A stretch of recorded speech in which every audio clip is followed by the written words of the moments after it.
welcome back. It's Grandma Roseanne, and this is another part of our beginner series. What I want to do is help you guys to be able to be excellent cooks, and it's just starting with the basics. Now, so many times they'll just say, oh, just throw it together, oh, just put in that amount, or oh, you'll know when it's right. I don't know when it's right. If I haven't made it before, I don't know what that dough should feel like. I don't know when that potato is cooked. When I first started, I had so much trouble, as I told you in the other series. So we are starting with the very basics. We're gonna start with an absolute favorite of everybody I know, and that's mashed potatoes.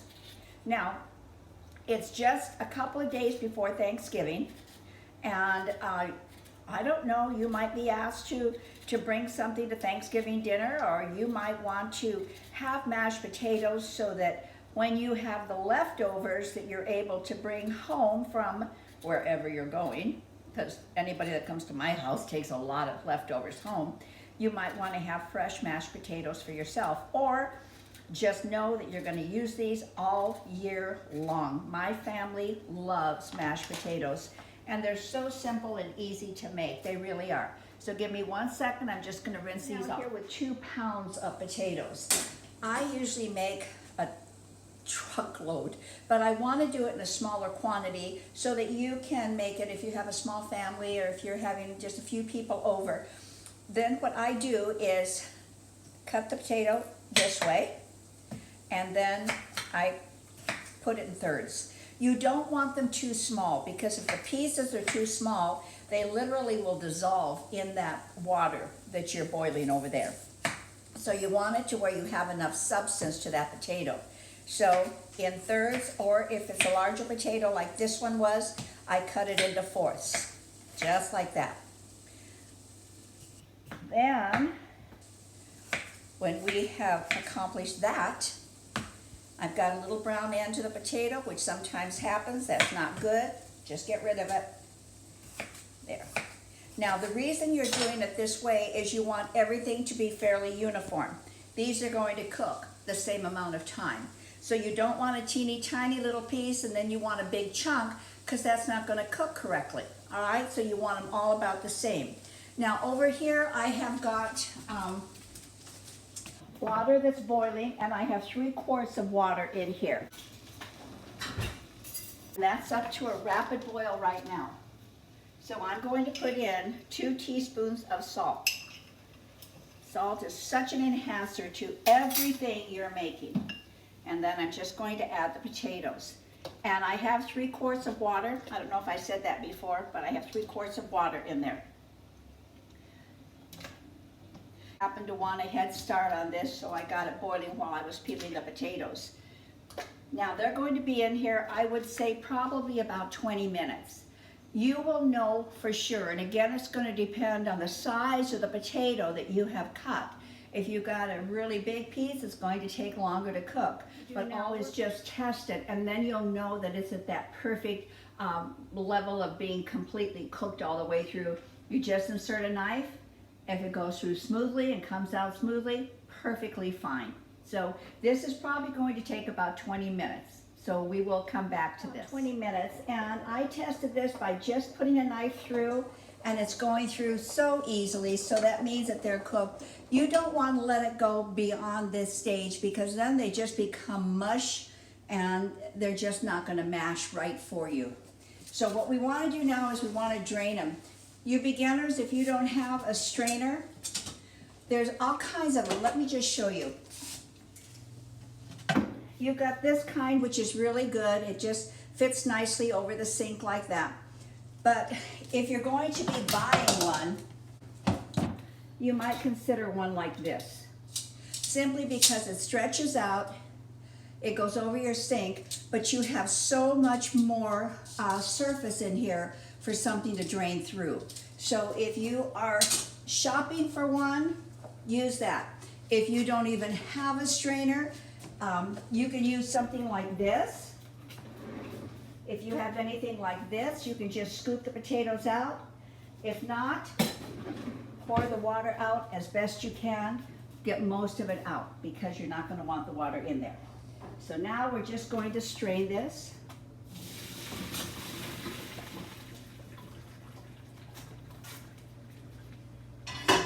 I'll tell you what I do, and this might be a good little trick for all of you. As soon as I have done that, as soon as I have strained them, the water is gone, I wash out the pan immediately. And the reason is, it is so simple to wash out right now, but once those potatoes dry, not so easy. So it just takes a real quick swoosh here, and it is done. Because I think part of cooking is not making it drudgery. And when you come back in an hour and a half, you're going to do dishes, and this is all caked down there, it's not fun. So just give it a little quick swish. It took me, what, 15 seconds? All right. Now we're going to put those in there, except they're pretty hot. So I'm using a spoon just so not to burn. And what I said to you and suggested that you wash that pan out, then I will equally suggest that you do the same thing with the strainer. These are a bugger, you guys, if you let them just bake in there. All right, let me just rinse this out real quickly. So we have our potatoes cooked, ready to mash. Now we're going to put in some butter, and I'm going to start out with a half a stick of butter. So that's going to be 4 tablespoons of butter. I like to cut it up a little bit. And by the way, you need to do this when your potatoes are hot. I don't know if you can see this, but the steam is still coming from them. If you let them cool off, trust me, you are not going to have mashed potatoes that you're going to be extremely happy with. So I cut this up just because it'll incorporate a little bit easier. Pop that in. Then we want to have some salt. I'm going to start out with about a half a teaspoon of salt because we can always add more, and about a 1/4 teaspoon of pepper. Now milk. I'm going to start out with a 1/4 cup of milk. I don't think that's going to be enough, but we can always adjust it, but we can't take it out. So we're going to start out with just a 1/4. You want to use the paddle attachment like this if you have this type of mixer, if you can see that. If you don't have that, if you have a hand mixer, that's fine. You can do just as well with a hand mixer. If you don't even have a mixer and you want to make mashed potatoes, you can use something like this. You're not going to get them as smooth, but that's okay. They're still going to be very flavorful and very good. You're just going to do this. So this is your choice if that's all you have. Hand mixer if you have, or a standing mixer like that. Now we're just going to start kind of slow. That way we're not wearing potato.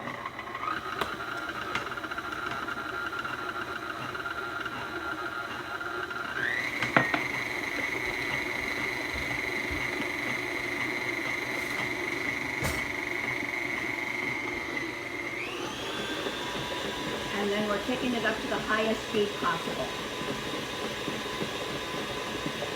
Mashed potatoes, I think, are a favorite of every meal that I serve to my family, and probably to yours as well.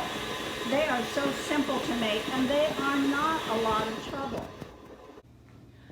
Very frequently what I will do is I will make a lot of them, you know, like maybe double the recipe, and because they heat up so well. So if we're going to have mashed potatoes and gravy, and we're going to have that on Monday with a pot roast. And then maybe on Wednesday we're going to have, I don't know, some sort of a fish dinner, and we want to have some potatoes with it. My potatoes are already done.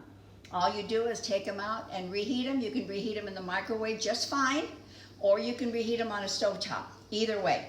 So it's very easy. Now I have frozen them, and for you beginners, I will tell you, for me, it did not work very well. I didn't like the consistency of the potato, so I'm not doing that again, but it might be something that's just a personal choice, so you might want to try that as well.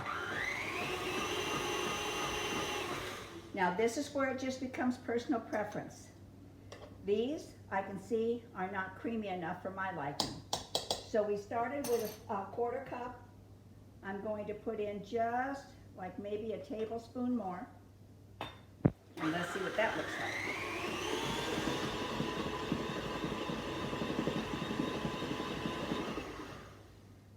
They're getting much smoother. So I would say another tablespoon. So I would say I did 1/3 of a cup and 2 tablespoons.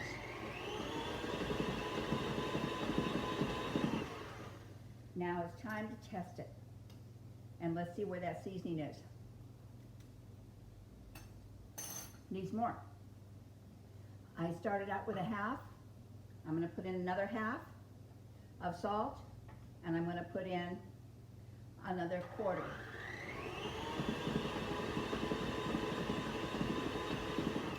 So what I have now is a teaspoon of salt and 1/2 a teaspoon of pepper.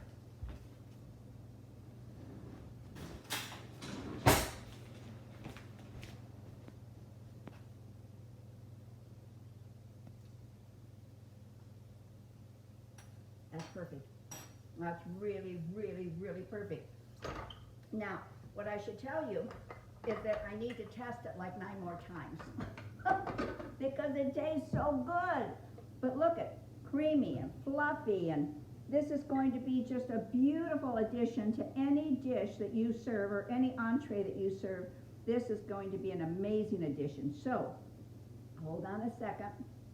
Let me get it out of the mixer. And here you have your finished product. It is beautiful, it is wonderful, it is smooth, and I will promise you by the time you get this to the table, this butter has melted and it's just like oozing over the sides. Who would not love this? I think it is absolutely fantastic. So just because I know I have to do this for you, not because I want another taste of it, but I have to make sure it's perfect. And it's perfect. So, don't be afraid of mashed potatoes. They're super simple, easy, fun, delicious, and enjoy, okay? Come back, love having you with me. Thumbs up if you like your potatoes, and subscribe. Subscribe, leave me comments if you'd like. Ingredients are going to be listed below for you. All right, so thank you. Have a happy holiday. Bye-bye.